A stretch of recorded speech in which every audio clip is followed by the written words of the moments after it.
আজকের গল্প পাঠের আসরে আপনাকে স্বাগতম। আপনাদের সাথে আছি আমি মাওয়া। আমার আজকের আয়োজনে রয়েছে আশাপূর্ণা দেবীর লেখা একটি গল্প। গল্পটির নাম অবচেতন। গৌতম আর সুমিতার বিয়েটা আগে না হয়ে গিয়ে যদি এখন হতো, তাহলে হয়তো বর বড় না কনে বড়, ছাদনাতলায় এই প্রচলিত প্রশ্নটা রীতিমতো সমস্যার চেহারা নিয়ে দেখা দিত। হয়তোবা আদৌ বিয়েটাই হতো না। কিন্তু বিয়েটা ঘটে গেছে অনেক আগে, যখন বর কনে ছিল সমান সমান। এখন বরের চাইতে কনে হয়ে উঠেছে বড়। অবশ্যই অলৌকিক কোনো শক্তি বলে কয়েকটা বছরের বেড়া ডিঙিয়ে বয়সে বড় হয়ে উঠলে এমন হাস্যকর গল্পের অবতারণা করছি না। সত্যিকার বড়ত্বের সীমারেখা যেখানে নির্দিষ্ট করা হয়, সেইখানেই অনেকগুলো বেড়া ডিঙিয়ে বেশ কিছু এগিয়ে গেল সুমিতা। গৌতম থেমে থাকল প্রবেশিকার প্রবেশপথটুকু পার হয়েই। আর সুমিতা একটার পর একটা পরীক্ষা দিল, সসম্মানে উত্তীর্ণ হল। এমনকি এর পরেও বছর দেড়েক ধরে বিশেষ একটা বিদ্যার অনুশীলন করে ডিগ্রি বাড়ালো আরও একটা। এর মধ্যে কোথাও ঠেক খায়নি, কোথাও থমকায়নি। কিন্তু সব শেষ করে এখন আবার এক উল্টো উৎপত্তি। এখন জিদ ধরেছে চাকরি করবে। শুধু জিদই ধরেনি, জোগাড়ও করেছে। অথচ এমন কিছু একটা আহামরি চাকরি নয়। তেমন চাকরি করতে কেউ কলকাতার বাজার ছেড়ে বাইরে ছোটে না। এতদিনের মধ্যে কোনো উপলক্ষেই কোনো প্রশ্ন তোলেনি গৌতম। এইখানে প্রথম প্রশ্ন তুলল, বিবেচনা করে দেখবার, যেটা সুমিতার কাছে গৌতমের ধৃষ্টতার মতো মনে হলো। অবশ্য সঙ্গে সঙ্গে এ কথাও ভেবে নিল সুমিতা, এ ধৃষ্টতায় বিরক্তি প্রকাশ করলেও গৌতমকে প্রাধান্য দেওয়া হয়। মুচকি হেসে অগ্রাহ্য করাই হচ্ছে ঠিক। তাই গৌতম যখন বলল, সব দিক বিবেচনা করে তবে ওদের চিঠিতে সই করলে হতো না সুমিতা? সুমিতা তখন কলমের মাথার টুপিটা খুলে তলায় পরাতে পরাতে বলল, বিবেচনাটা তোমার পরামর্শের অপেক্ষায় এখনো পর্যন্ত তুলে রেখেছি। এইটাই তোমার ধারণা নাকি? গৌতম এক সেকেন্ড চুপ করে থেকে বলল, আমার যা ধারণা সে কথা থাক। আমি ভাবছি 5 জনে কি মনে করবে। সুমিতা হাসল না, শুধু ঠোঁটের কোণটা ঈষৎ একটু বঙ্কিম রেখায় স্থির করে রেখে বলল, 5 জনে তো 5 রকম মনে করতে পারে। সেই ভেবে কর্তব্য নির্ধারণ করা সম্ভব বলে মনে হয় তোমার? কথামালার গল্পগুলো অন্তত পড়েছিলে তো? সুমিতার ব্যঙ্গে গৌতম আহত হলো কিনা বোঝা গেল না। হয়তো লোহার ব্যবসা করে করে মনটা তার কঠিনই হয়ে গেছে, তাই সহজে ভিতরের কথা বোঝা যায় না। ও শুধু ম্লান হেসে বলল, তাহলে সংকল্পের নড়চড় নেই? সুমিতা উত্তর দিল, আমার সম্বন্ধে এটুকু জ্ঞান অর্জন করনি এতদিনে? নড়চড় করবার জন্য যেটা সৃষ্টি হয় সেটার নাম খেয়াল। সংকল্পের বিশেষণ হচ্ছে স্থির। গৌতম গম্ভীর হাস্যে বলল, অত সব ভালো ভালো কথার মানেই কি জানি ছাই? কিন্তু জিজ্ঞেস করতে ইচ্ছে করছিল, একেবারে দেশ ছেড়ে চলে যেতে মন কেমন করবে না তোমার? সুমিতা মৃদু হেসে বলল, ওটা বড্ড মেয়েলি। সুমিতার জীবনটা যেমন গতিবেগে চঞ্চল, গৌতমের জীবনটা তেমনি স্তিমিত। প্রবেশিকা পার হতে না হতেই হয়েছিল পিতৃবিয়োগ। লোকাভাবে হাল ধরতে হলো বাপের ছড়িয়ে ফেলে রেখে যাওয়া ব্যবসাটার। লেখাপড়ার ওইখানেই ইতি। তারপর শ্রম আর সাধনার জোরে ধীরে ধীরে লক্ষ্মীকে প্রতিষ্ঠা করেছে জীবনে। বাণিজ্যেই যে তার বসতি প্রমাণিত করেছে এই শাস্ত্রবাক্য। তবে ভাগ্যদেবী বেহিসেবি হয়ে বাড়তি কিছু দিয়ে বসেননি তাকে।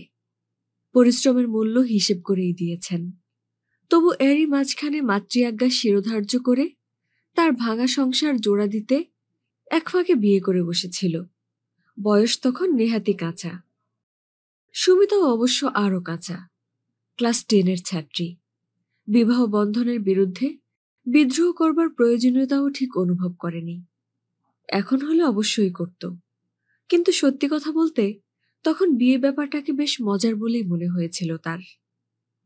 আর তার বাপ মাও পাত্রের বিদ্যার ত্রুটি বিশেষ গ্রাহ্যের মধ্যে আনেনি। ছেলের বাপের পয়সা কড়ি আছে, আছে চালু কারবার, যেটা নিশ্চিত অন্যের গ্যারান্টি দিচ্ছে। ছেলেটি শান্ত, সুবোধ, পরিশ্রমী, ছাপোষা বাপ। আবার কি দেখবে? নিজের পকেটের জোর কম। মেয়েও এমন কিছু রূপসী নয়, এর বেশি চাইলে চলবেই বা কেন? বিয়ের সময় তাই কোথাও কোনোখানে দ্বিধা ছিল না। বিয়ের পর মেট্রিক দিয়ে প্রথম ঘর করতে এলো সুমিতা। গৌতমের মা বউকে প্রায় কোলে করে করে সকলকে বলে বেড়ালেন, লোকেদের সব লেখাপড়া জানা বউ হয়। মনে মনে আমারও বড় স্বাদ ছিল, ভগবান সে স্বাদ মেটালেন। তোমরা আশীর্বাদ করো, আমার ভাঙা ঘর আবার গড়ে উঠুক। কিন্তু সুমিতার হাতে ভার রয়েছে নিজেকে গড়বার। সে মাল মশলা নিয়েই সে জন্মেছে। শুধু পাশ করেই ক্ষান্ত হল না সুমিতা, স্কলারশিপও নিল। অতএব কলেজে ভর্তি হবার বায়না সে নিতেই পারে। কেউই এ বায়নাকে অসঙ্গত বলবে না। বরং গৌতমের মার আপত্তিটাই অসঙ্গত বলে সমালোচিত হল। তিনি বলে বসেন, একটা পাশ করেছে সেই ঢের, আর কেন? শাশুড়ির আপত্তিতে মর্মাহত সুমিতা রাত্রে গৌতমের কাছে প্রাণের বাসনা ব্যক্ত করল। সকলের কাছে বউয়ের সাফল্যের প্রশংসা শুনে শুনে 22 বছরের বরের মনটা তখন হাওয়ায় ভাসছে। মায়ের সম্মতি আদায় করবার ভার সে স্বেচ্ছায় নিল। শুধু একমাত্র হেসে বলল, আমি তো কলেজের মুখ দেখবার সুযোগ জীবনে পেলাম না। তুমি কলেজে ঢুকে আমায় চিনতে পারবে তো? সুমিতা হেসে গড়িয়ে পড়ে বলল, হুম, মোটেই না। এরপর দেখা হলে বলবো, কে মশাই আপনি, আপনার নাম?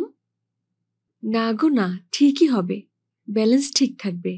তুমি আমার চাইতে বয়সে বড়, লম্বায় বড়। আমি বিদ্যেটা একটু বাড়িয়ে নিয়ে তোমার সঙ্গে মেকআপ করে নেব। কি বলো, ক্যালকুলেশনে ভুল হচ্ছে? সেকেন্ড ইয়ারে উঠে কিন্তু ভারসাম্য রক্ষার এই মৌলিক পদ্ধতিটা বাতিল হয়ে গেল সুমিতার কাছে। ও বলল, আচ্ছা, তুমিও আবার পড়ো না? সময়ের এমন কিছু অভাব তোমার নেই, ইচ্ছে করলেই পড়তে পারো। নিদেন পক্ষে ইভিনিং ক্লাস নিয়ে কমার্সটাই ধরো না, তোমার ব্যবসা বাণিজ্যে কাজে লাগবে। শুধু মেট্রিক কি বিশ্রী? গৌতম হেসে উত্তর দিল, কেন, সহপাঠীদের কাছে পরিচয় দিতে লজ্জা করে? সুমিতার চোখ থেকে তখনও হয়তো নতুন বিয়ের রং মুছে যায়নি, তাই ফিকে হাসি হেসে কুণ্ঠিত হয়ে বলেছিল, বাহ, তা কেন? এমনি বুঝি ইচ্ছে করতে পারে না?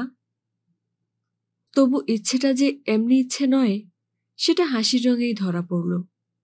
গৌতমের হাসিটাও হয়তো সেদিন ফিকেই হয়েছিল। তখনও তো লোহা নেড়ে নেড়ে এমন আত্মস্থ হয়ে ওঠেনি। বলেছিল, সত্যি বলতে কি, ইচ্ছে আমারও করে সুমিতা। মনে হয় মস্ত একটা প্রাপ্য থেকে বঞ্চিত হয়েছি।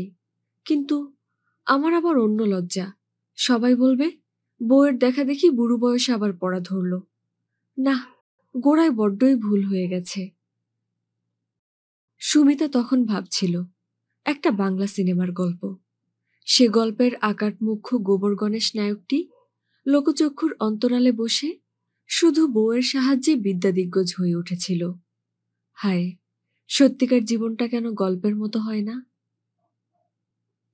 ইন্টারমিডিয়েটের পর আর একবার উঠল আপত্তির ঢেউ। এবারের আপত্তি শুধু গৌতমের মার দিকে নয়, সুমিতার বাপ মার দিক থেকেও। আবার কেন? আর কি দরকার? ঢের তো হয়েছে। তাছাড়া এবারের রেজাল্টও এমন কিছু হয়নি, অন্তত মেট্রিকে স্কলারশিপ পাওয়া মেয়ের উপযুক্ত নয়। আর সুমিতার ঝোঁক বা রোখের কারণটাও তাই। হয়তো এবারের সাফল্য আশানুরূপ হলে গতিপথের মোড় ঘুরে যেত। উল্টোটায় গো আরো বাড়ল, বিয়েতে দেখিয়ে দিতে হবে। তাই গৌতম যখন নিজের মায়ের কথা সযত্নে পরিহার করে সুমিতার বাপের যুক্তি তুলেই বলল, তোমার বাবা তো বলছিলেন আর কি দরকার, আর আমিও ভাবছিলাম। তখন সুমিতা ঝাঁঝের সঙ্গে বলল, আমার ভাবনাটা তুমি একটু কম ভেবো। দরকার বুঝবার ক্ষমতা তোমার নেই। এবারে এর চাইতে অনেক ভালো রেজাল্ট আমি করতে পারতাম, যদি তোমার মায়ের মনোরঞ্জন করতেই আমার সমস্ত শক্তি ব্যয় হয়ে না যেত। এবারে আমি আমাদের ওখানে গিয়ে থাকবো ঠিক করেছি। আমাদের ওখান অর্থে অবশ্য পিত্রালয়। গৌতম বলল, সেটা কি ভালো দেখাবে সুমিতা? মন্দ দেখাবে কেন, তাও তো বুঝি না। 2 বছর বাপের বাড়ি থাকলে তোমার অপমান হবে? ছি সুমিতা, তা বলিনি। বলছিলাম তোমার বাবাও তো আবার পড়া তেমন পছন্দ করছিলেন না। সুমিতা বিরক্ত হয়ে বলল, মানুষ যখন বুড়ো হয়ে যায় তখন তার পছন্দ অপছন্দের কোনো হেতু থাকে না। আর আমি তো বাবার পয়সায় পড়তে যাচ্ছি না, অপছন্দর কি আছে? এমন স্পষ্ট ও রূঢ় কথার প্রতিবাদ চলে না। গৌতম চুপ করে গেল। শ্বশুরের সঙ্গে কথা কয়ে ব্যবস্থা করে আসতেও দেরি করল না আর। যাবার সময় সুমিতা বলল, চলে যাচ্ছি বলে রাগ করে যাওয়াটাও বন্ধ করো না যেন, যেও মাঝে মাঝে। গৌতম হাসল। বউ বাড়ি নেই, সমস্ত সংসার ফাঁকা। গৌতমের মা তিষ্ঠতে পারেন না, রেগে গিয়ে ছেলেকে বলেন, তুই এমনি আশকারা দিয়ে দিয়ে বউকে বাড়াবি? মেয়ে মানুষ যা ধরবে তাই করবে। গৌতম হেসে বলল, লেখাপড়ার ইচ্ছেটা তো খারাপ নয় মা, করো না বলে কি করে? তাই বলে তোর চাইতে এতখানি তালেবর করে তুলতে হবে? করে তুলতে কে কাকে কতটুকু পারে মা, যে যা হবার নিজের ক্ষমতাতেই হয়। আর তোর এই কারি কারি টাকা খরচটা বুঝি কিছু নয়? তা যদি বলো মা, ভারী ভারী গয়না দিতে হলেও তো কারি কারি টাকা লাগতো। মা বললেন, তোর মুখুমিতেই বউয়ের তো বার বেড়েছে। গৌতম সকৌতুকে বলল, মুখুর পক্ষে মুখুমিটাই তো স্বাভাবিক মা। তাছাড়া উল্টোটা করলে আবার তোমার বউ এমনও তো ভাবতে পারে আমি হিংসে করে ওর উন্নতির পথ আটকাচ্ছি। ভাবলে তো বড় বয়েই গেল। বউ ভালো ভাববে, ওই আহ্লাদ ধুয়েই জল খেয়ে যা। এরপরে যখন বউ 4খানা পাশ করে চতুর্ভুজা হয়ে মুখ খুবরের ঘর করতে চাইবে না, তখন দেখবি মজা। গৌতম বেজায় হেসে ওঠে। হেসে বলে, কেন বাপু, সেকালে সব মহামহা পণ্ডিতরাও তো মুখ্য বউ নিয়ে ঘর করে গেছেন। এই তো আমার দাদামশাই যে বিদ্যের জাহাজ ছিলেন, আর দিদিমাটি তো ব্যাংকের কাগজে টিপসই দিতেন। তাকে নিয়ে বুঝি ঘর করেননি দাদামশাই? তা তোমার মা বাপের কথা তুমিই জানো বাছা। গৌতমের মা চটে মোটে বলেন, ঘর করবেন না? বলে, মাথার মণি করে রাখতেন, বিদ্যায় খাটো বলে মানুষটাকে খাটো করবেন? মার এতটুকুর আগে থরহরি কম্প। কি সর্বনাশ, তাই নাকি? সেকালে বুড়োদেরও এত সব ছিল? তবে আর আমাদের দোষ দাও কেন বাপু? বকিস নে, তোদের সঙ্গে তাদের তুলনা? তোদের এখনকার হলো জোড়হস্ত ভয়, তাদের ছিল ভালোবাসার খাতির। কিসের সঙ্গে কিসের তুলনা? সুমিতার মা বাপ মেয়ের আড়ালে বলাবলি করতে লাগলো, জামাই যদি পড়ায় আমাদের আর কি বলবার আছে? বোঝাতে গেলে হয়তো মেয়ের অভিমান হবে, ভাববে এখানে থাকার জন্যই আপত্তি করছি। তবে কি না, মেয়েটি থাকলেই তো নিত্যে জামাই আসা আসি, ঝঞ্ঝাট বেড়ে গেল ঢের। তা এসব তো কবছর আগের কথা। নিত্যে যাওয়া আসার পথ খুলে রেখে তেমন কিছু ঝঞ্ঝাট বাড়ায়নি গৌতম। একান্তে তপস্যা করতে দিয়েছে সুমিতাকে। ছুটি ছাটাতেও শ্বশুরবাড়ি আসা হয়ে ওঠেনি সুমিতার হয়তো। বান্ধবীদের সঙ্গে দল বেঁধে গিয়েছে কলকাতার বাইরে এখানে ওখানে। হয়তোবা প্রফেসরদের সঙ্গে গিয়েছে নালন্দায়, গিয়েছে শান্তিনিকেতনে।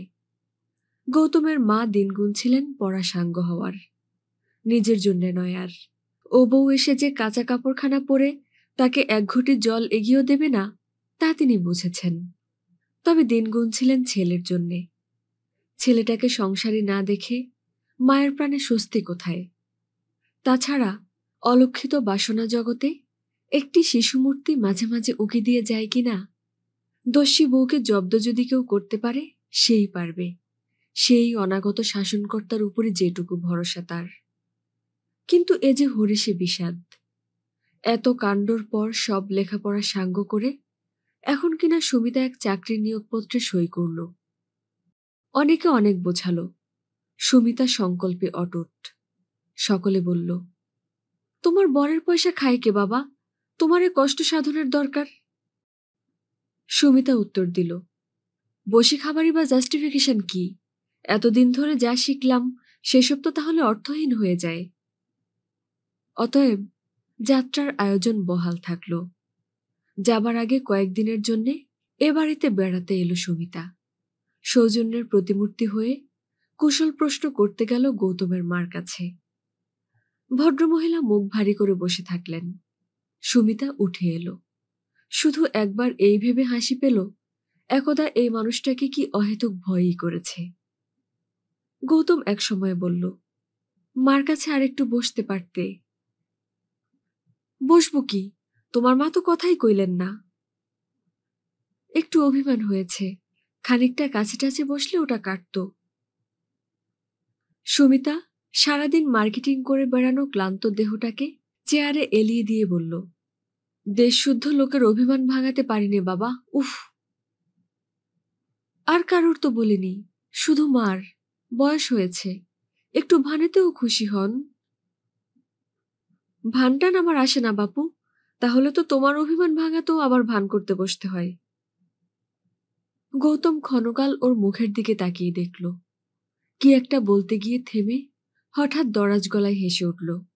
হেসে বলল, সর্বনাশ, ওইটি করো না, ওটা যে করো না।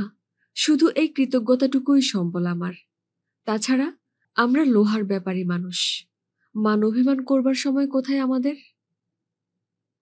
আর মন কেমন করবার, তার তো যথেষ্ট সময় আছে দেখছি। মুখ টিপে একটু হেসে বলল সুমিতা। গৌতম উত্তর দিল, সে সেরে গেছে, ওটা একরকম রোগ, ঠিকমতো ওষুধ পড়লেই সারে। গৌতম উঠে যাচ্ছিল। সুমিতা ডেকে বলল, আর শোনো, স্টেশনে যাবে তো? তাই তো ভেবে রেখেছি। দয়া করে তোমার ওই পেটেন্ট বড়বাজারি পোশাকটি বদলে যেও, দু একজন প্রফেসর আসবেন, ওই খাটো ধুতি আর হাফ শার্ট অসহ্য। আচ্ছা বদলাবো, কিন্তু ভাবছি ওই দুটো বদলালেই কি সহ্য হয়ে যাবে?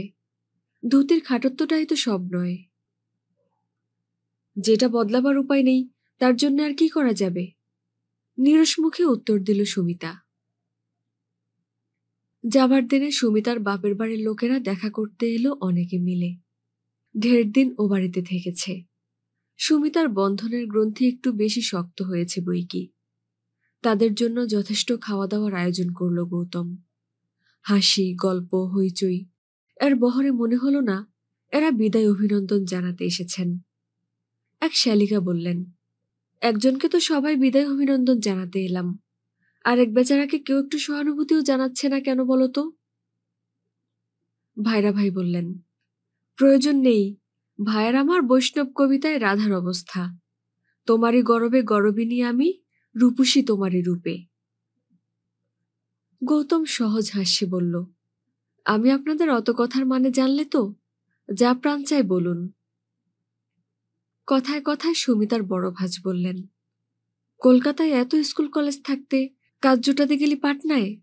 এটা কিন্তু সুমি ভারী বোকামি হলো তোর। ধৈর্য ধরে আর দুদিন দেখলে এখানেই একটা কিছু পেয়ে যেতিস। এতই যখন কাজের শখ তোর, করতিসই না হয়, কিন্তু দেখলি না কেন আর কিছুদিন? এ প্রশ্নের উত্তর সুমিতা দেবার আগেই দিল গৌতম। সুমিতার ভঙ্গিতে ওরও ঠোঁটের রেখায় স্পষ্ট হয়ে উঠল একটি উদ্যত হাসির ব্যঞ্জনা। হাসিটা স্পষ্ট হয়ে ওঠে না, রেখাতেই আটকে থাকে। বলে, সে কি বৌদি, এত চেষ্টা যত্ন করে বেচারা পালিয়ে প্রাণ বাঁচাবার একটা পথ আবিষ্কার করলো, এখন আবার সেটি বানচাল করে দিতে চান? চাকরিটা তো উপলক্ষ মাত্র, লক্ষ্যটা পালানো।